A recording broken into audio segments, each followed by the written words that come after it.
ঢাকা থেকে রাজশাহীগামী চলন্ত বাসে ডাকাতি ও শ্লীলতাহানির ঘটনায় ৩ ডাকাতকে গ্রেপ্তার করেছে পুলিশ। গ্রেপ্তার সবাই আন্তঃজেলার ডাকাত দলের সক্রিয় সদস্য বলে জানিয়েছে পুলিশ। এদিকে এ ঘটনায় দায়িত্বে অবহেলার অভিযোগে ২ পুলিশ কর্মকর্তা প্রত্যাহার করা হয়েছে।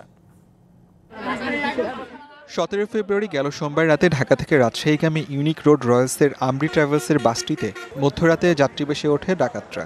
বাস ভর্তি যাত্রী থাকলে অস্ত্রের মুখে জিম্মি করে ছিনিয়ে নেওয়া হয় যাত্রীদের মূল্যবান সামগ্রী। এ সময় ডাকাতরা গাড়িতে থাকা ২ জন নারী যাত্রীকে শ্লীলতাহানি করে। ঘটনার পর শুক্রবার সকালে ওমর আলী নামে এক ভুক্তভোগী বাদী হয়ে টাঙ্গাইলের মির্জাপুর থানায় মামলা দায়ের করেন। এরপরই ৩ ডাকাতকে গ্রেপ্তার করে পুলিশ। তারা হলেন মানিকগঞ্জের মুহিত খান, শরীয়তপুরের সবুজ ইসলাম এবং ঢাকার শরীফ। তাদের সবাই আন্তঃজেলা ডাকাত দলের সদস্য। তবে নারী ২ জনের সাথে আসলে কি ঘটেছে তা নিয়ে আছে নানা বক্তব্য। পুলিশ বলছে ডাকাতের সময় শ্লীলতাহানির ঘটনা ঘটলেও ধর্ষণের কোনো ঘটনা ঘটেনি।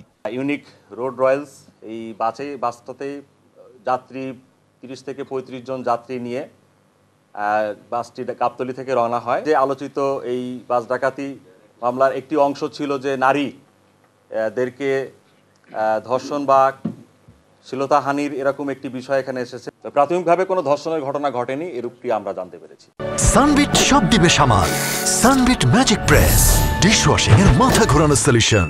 বাকি আসামিদের গ্রেপ্তারে অভিযান অব্যাহত রয়েছে বলেও জানান তিনি। যাত্রী বেশে ডাকাত দলটি তাদের যাত্রী যারা ছিল এখানে তাদের কিছু লুণ্ঠন, মোবাইল, টাকা এবং অনেক নারী ছিলেন সেখানে, তাদের কিছু স্বর্ণ লুণ্ঠিত হয়েছে।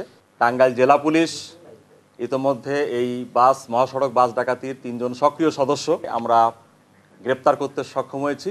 এদিকে ডাকাতির ঘটনায় দায়িত্বে অবহেলার অভিযোগে নাটোরের বড়াইগ্রাম থানার ওসি সিরাজুল ইসলামকে প্রত্যাহার করা হয়েছে। এছাড়াও সাময়িক বরখাস্ত করা হয়েছে মির্জাপুর থানার ডিউটি অফিসার এএসআই আতিকুজ্জামানকে। DVC news desk.